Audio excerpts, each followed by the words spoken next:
My girlfriend's best friend called me. I need to warn you. She's cheating. I have proof. I said, send it. She hesitated. Promise you won't tell her I told you? When I investigated and found out the best friend was actually trying to frame her because SHE wanted to date me. Original post. I, 28 male, have been with my girlfriend for almost 2 years.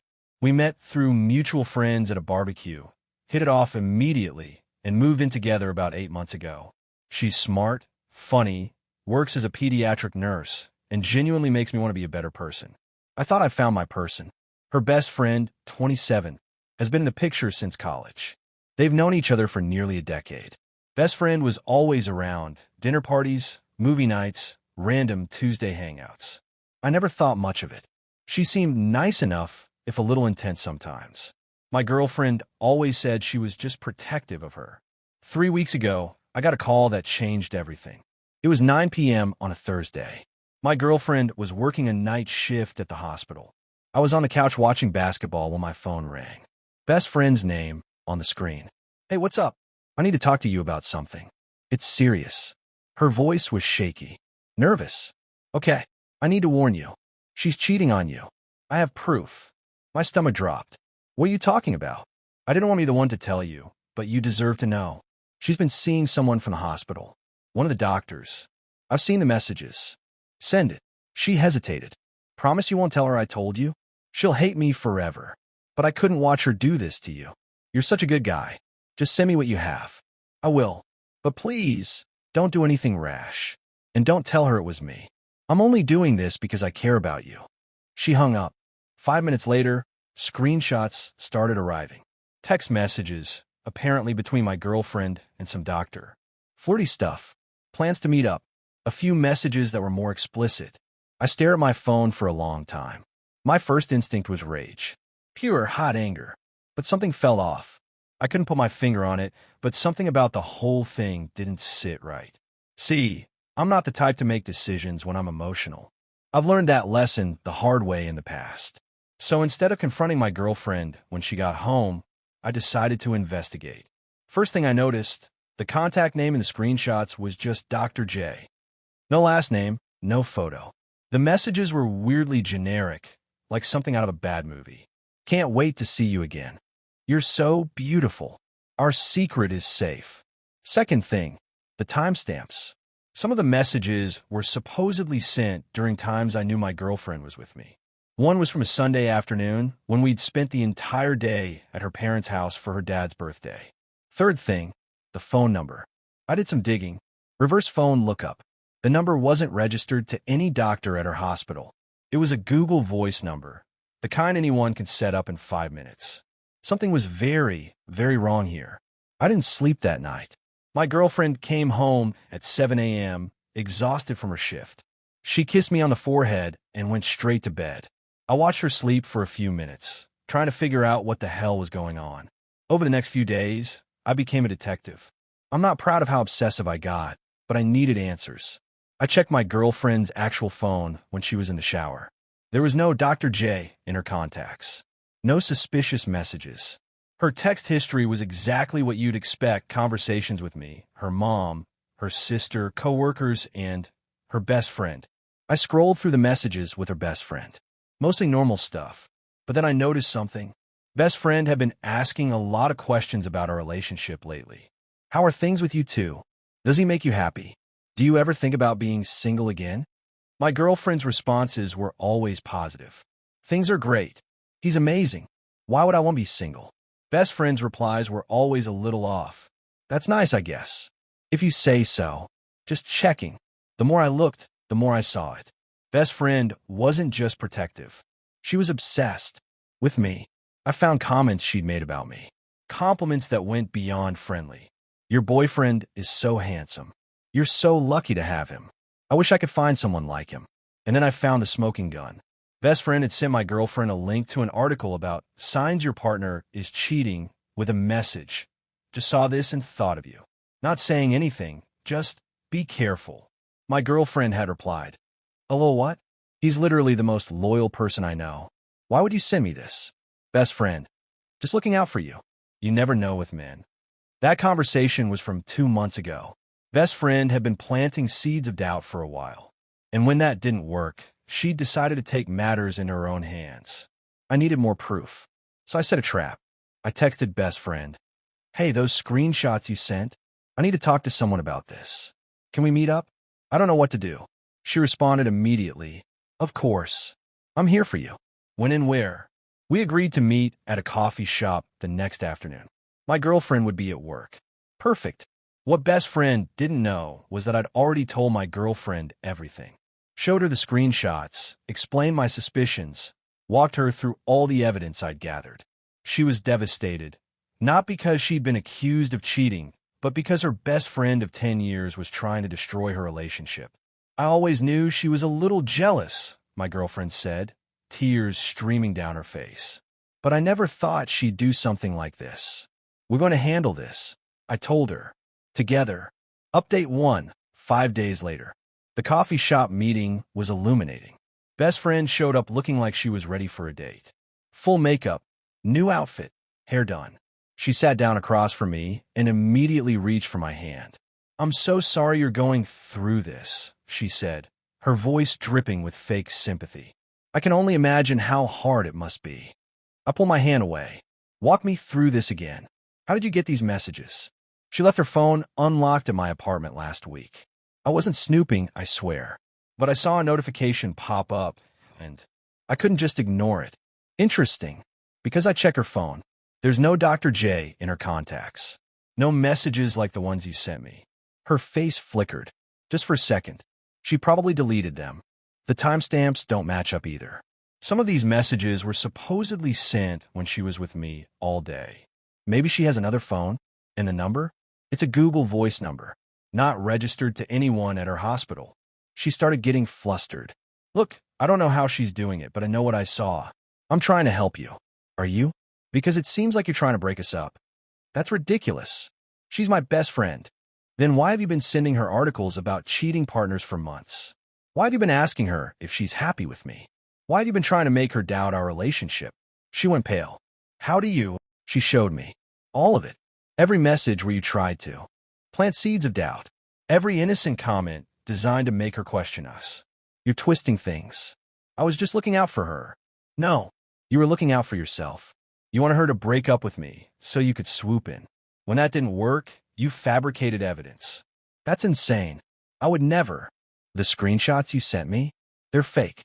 I had a friend who works in IT forensics take a look. The metadata doesn't match. They were created on a computer, not screenshotted from a phone. You made them." She stared at me. For a long moment, she didn't say anything. Then her expression changed. The fake sympathy disappeared. Something harder took its place. "Fine," she said. "So what if I did? She doesn't deserve you. She never has. I watch her take you for granted for 2 years. I would treat you so much better. You think fabricating evidence of cheating is treating me better? I think doing whatever it takes to be with someone you love is romantic. She wouldn't fight for you like I would. You're not fighting for me. You're trying to destroy my relationship and manipulate me into dating you. That's not love. That's obsession. You'll see. Once she's out of the picture, you'll realize I'm right for you. She's not going anywhere. We're solid. The only person who's out of the picture is you." I stood up to leave. She grabbed my arm. "You can't tell her about this. She'll never forgive me. She already knows." I told her everything before I came here. The color drained from her face completely. "You what? I'm not a puppet you can manipulate. Neither is she. We're done with you. Both of us." I walked out. She didn't follow. That night, my girlfriend officially ended the friendship. She sent a long message laying out everything. The fake screenshots, the manipulation, the betrayal.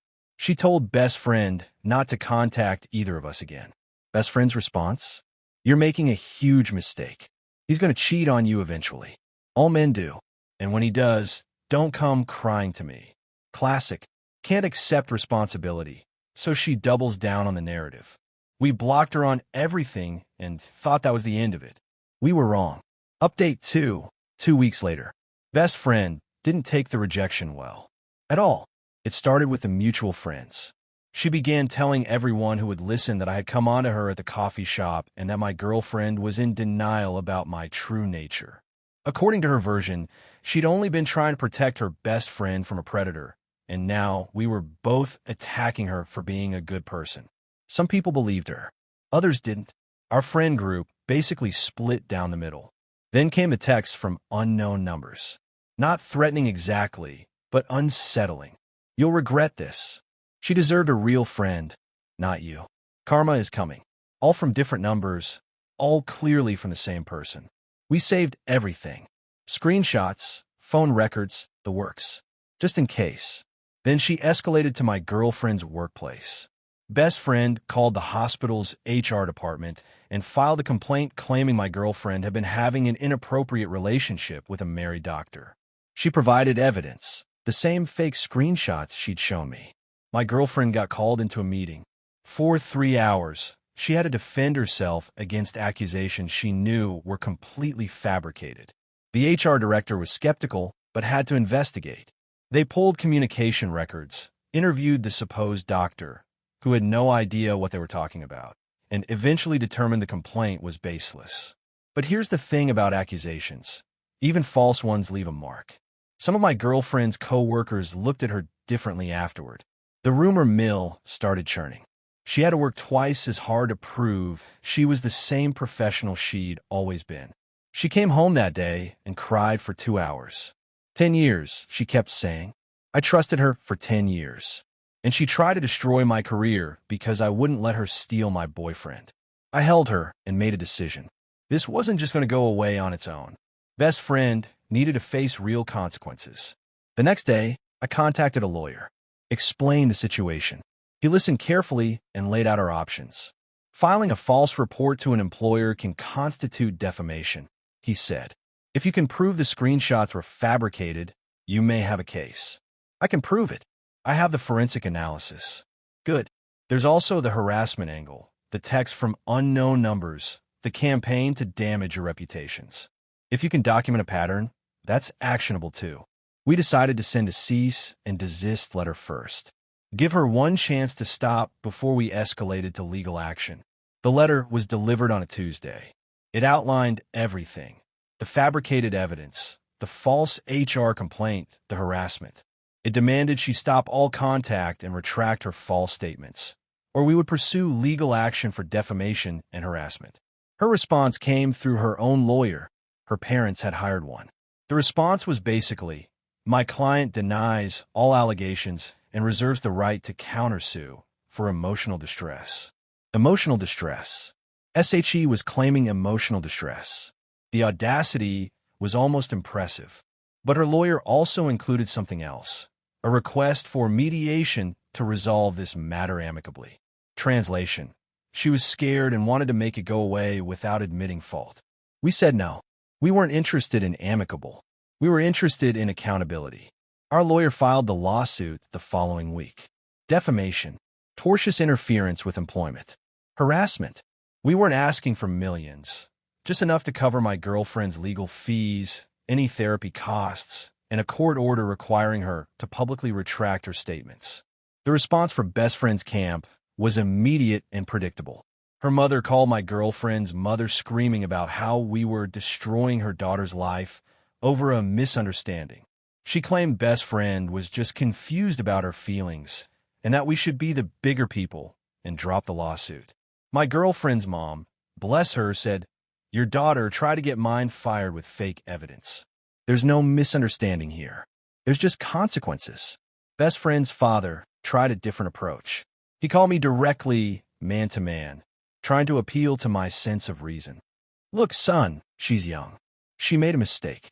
Can't we just put this behind us? Sir, your daughter fabricated evidence of cheating, lied to me to try to break up my relationship, and then filed a false complaint with my girlfriend's employer that nearly cost her her job.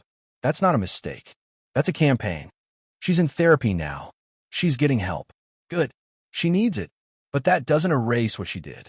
The lawsuit will ruin her. She won't be able to get a job. Her reputation will be destroyed. That's not my problem. Your daughter chose her actions. These are the consequences.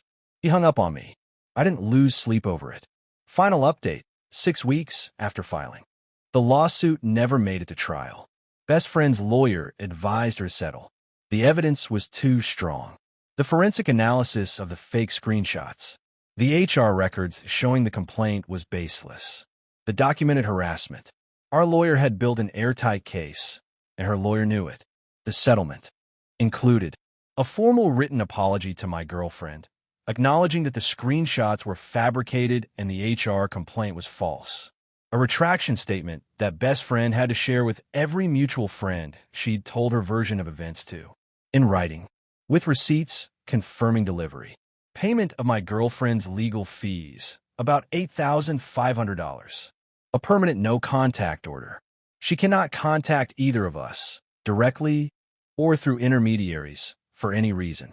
An agreement not to discuss either of us, publicly or privately, in any defamatory way, with financial penalties if violated. She didn't admit to everything in the settlement. Her lawyer made sure of that. But the apology and retraction made it clear enough. Everyone who mattered understood what really happened. The day she signed the settlement, her mother made one last attempt.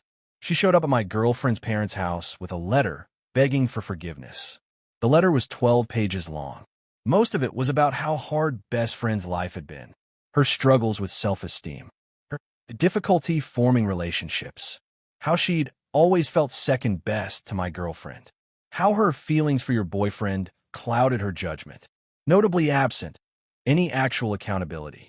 It was all explanation, all justification, all here's why you should feel sorry for me. My girlfriend's mom didn't even let her through the door. Just took the letter, said, I'll make sure she sees it, and closed the door. My girlfriend read the letter that night. She was quiet for a long time afterward. You know what's sad? She finally said. I would have understood if she'd just told me she had feelings for you. I would have been hurt, but I would have understood. We could have worked through it. Instead, she chose to burn everything down. Some people can't admit they want something they can't have, I said. So they destroy it instead. 10 years of friendship, gone. Because she couldn't just be honest. That's on her, not you. She nodded, but I could tell it still hurt. It probably always will a little bit. The aftermath settled slowly. Our friend group realigned. The people who'd believed best friend's lies came around once they saw the settlement and the forced retractions. A few apologized for doubting us. Others just quietly pretended they'd never taken her side in the first place. My girlfriend's workplace situation improved. Once the truth came out officially, her coworkers stopped looking at her sideways. Her supervisor actually apologized for putting her through the investigation, which was more than we expected. Best friend moved. Her parents helped her relocate to another state, fresh start, according to the rumor mill.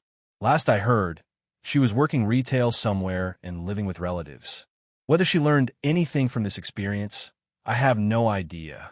Based on that 12-page letter full of excuses, I doubt it. As for us, we're still together. Obviously, if anything, this whole nightmare brought us closer.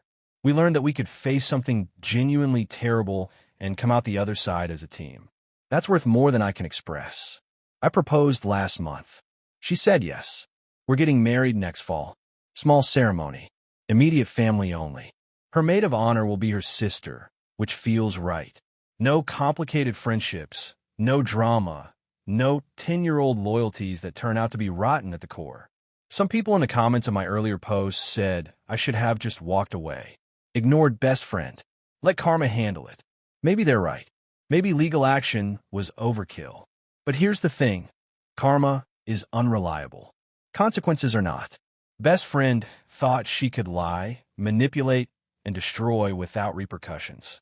She thought her feelings entitled her to blow up other people's lives. She was wrong. Will she tell the story differently? Probably. In her version, she's probably the victim. The well-meaning friend who got punished for trying to help. The woman who loved too much. But the settlement exists. The retractions exist. The no-contact order exists. The truth, documented and legally binding, exists.